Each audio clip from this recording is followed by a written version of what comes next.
اب اس ماحول میں آپ دیکھیں کہ وہ لوگ جو مسلمان نہیں ہیں لیکن مسلمان معاشروں کے اندر وہ رہ رہے ہیں، ان کے ساتھ ہمارا جو تعلق ہے وہ کس طرح کا ہونا چاہیے۔ یہ جو ابھی میں نے آیت آپ کے سامنے پڑھی ہے سورہ تغابن کی، اللہ رب العزت ارشاد فرماتا ہے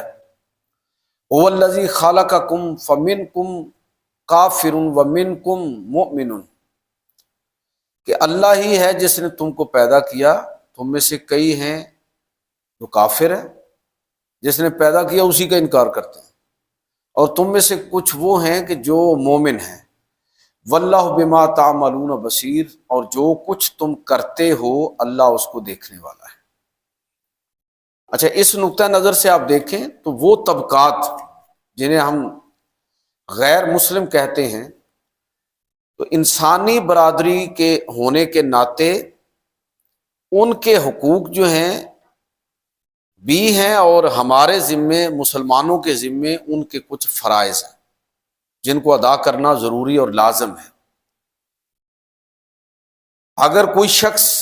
ان فرائض سے عہدہ برا نہیں ہوتا تو اس کا مطلب یہ ہے کہ صحیح معنوں میں یعنی ایک اعلیٰ درجے کا جو مسلمان ہے وہ بننا ممکن نہیں ہوگا اگر وہ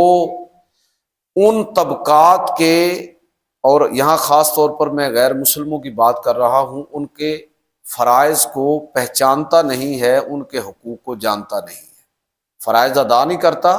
حقوق کی پہچان نہیں رکھتا۔